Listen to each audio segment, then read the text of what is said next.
UST Tiger Radio, the only station where you hear the roar. And that was actually Morissette singing. Yes, that was her recorded voice, but Singing, later, singing. yeah, but later we're gonna hear you, right? Yeah, Yes. live. Live. Yeah. So you're still with me, Amy, And Dad. for hashtag TR Soundcheck, and of course with our one and only amazing guest, Morissette! So there guys, kaya nag-sample na siya for us. Yes, nag-sample siya. Yung Moon of Desire. Mhm. Galing. I can't wait for hindi mapaliwanag. Yes, me too. I'm so excited for that. Okay, so, for this album, you had a tour, right? Yes. So, we were talking about it while your DMC tour. Okay, so how was it? How was it? Kasi I recently just got back from San Francisco no Wednesday and sobrang nakakatuwa lang din talaga seeing Pinoys from in the different countries gathered together and just seeing them enjoying it and knowing you, of course brought to us by TFC. Yes. Kasi di naman ako makarating doon walang TFC. Di nila ako mapapanood, di tayo mapapanood. So, just really blessed for every opportunity at lagi masaya, lagi memorable talaga. Really? Oh. Do you get to... Have you ever performed in an audience na foreigner? Puro foreigner? Puro foreigners, meron naman po. Is there a difference? It would depend kasi usually like yung mga corporates in Dubai. Yes, in Dubai. Mhm. I was able to, meron mga locals nila doon. And they got to enjoy it naman. Really? Yeah, in Qatar also. Wow. And nakita ko, they showed us the picture of Yeah, where was that? That was in Where was London. that? sobrang full house. This last weekend. London was last month. Last month. Last month. Okay. Opo. Oh my God. Pero nakita guys. mo yung field, sobrang Yes. puno. It's a big field talaga. Wow. And for you should have had a very big voice. But they had good speakers. So everyone got to hear. Good speakers. Oh. Alright, so I also made a cover of Sharon Cuneta's song, Mahal Kita, Mahal Mo Siya, Mahal Niya Ay Iba. Why that song? Why that song? Actually, we were just really planning to put isang cover. And we thought of songs from Miss Sharon Cuneta kasi pag medyo wala na rin naka-revise yung mga songs niya. And why that song? Kasi parang iba lang siya. Hindi siya yung common na between walang ting-ting, yung pangalan na between. We thought of something different. And this is one na parang nag-click siya. Maganda din yung story. So, How you met Miss Sharon Cuneta? I have. I actually got to work with her din ng TV5 ako. And MOR. and recently MOR. din. MOR. Nung nag-Ray Valera concert. Yes, she was Okay. there. And yun nga, getting to sing with big people from the music industry. Yes. We heard that you were able to sing With- for Jessie J. Yes, I saw that video. Wow. You're so good. Thank you. That was Wow, really Jessie exciting. J. Yes. Like, how did you feel during that moment? Surreal. It was real.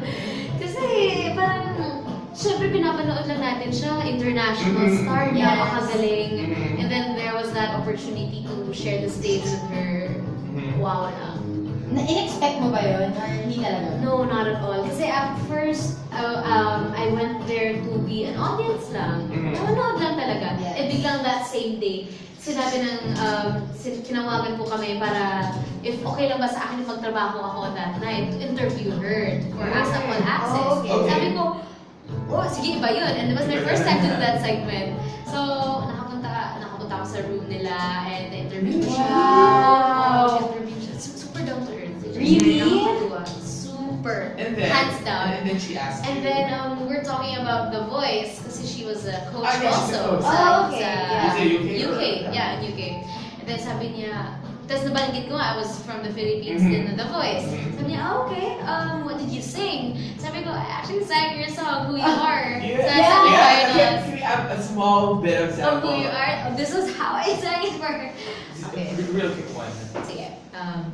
Don't lose who you are in the blur of the stars. Seeing is deceiving, dreaming is believing. It's okay not to be okay.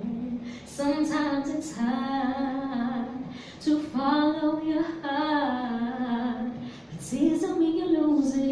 everybody's bruising. Just be true to who you are. Wow! That's so amazing! Galing, galing. Okay. From Jessie J. Lewis. Imagine mo. Oh, actually, Ay. sort of sound the same. Super alam ko Yes! din po yun. Internationally, yeah, I love this journey. So in getting to sing with like big people, another one from the local scene, you were able to sing the first movie official soundtrack, Nothing's Gonna Stop Us Now, with DJ Daniel Padilla. Yeah. Wow. Kamusta naman siya? Bait niya, kakatawa siya.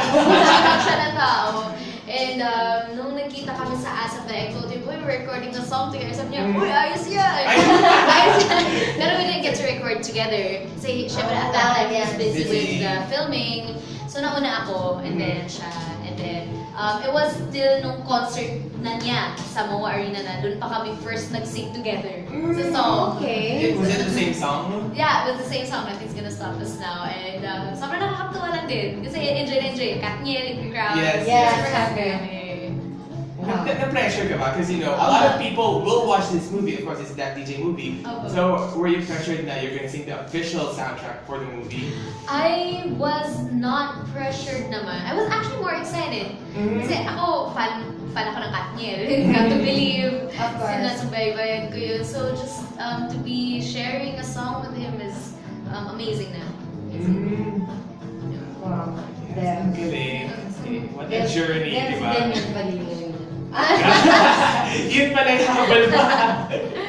Okay, so for your album, self-titled album, Morris says, your carry single is Di Mo Paliwanag. Di Mo Paliwanag, yes. Right, so what's the story behind the Di Mo Paliwanag single?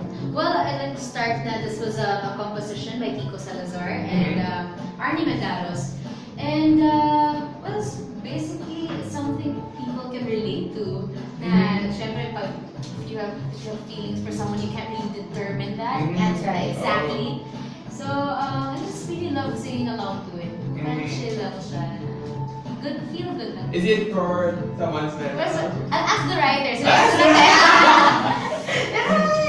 Oh, Daddy is here. Daddy is si Daddy. Pero actually, yung song talaga, very relatable siya. Yes, actually. Eh, sa mga youth, di ba? Ano, diba? Yun yun eh. Going through their No. So, do you write your own songs? Like, or do you write? I try to write, but there's none na I can say na parang worthy of listening and sharing pa. Maybe someday. Soon. Soon, For your yeah. next album. Pwede. Yes, hopefully for that. I'll wait for that.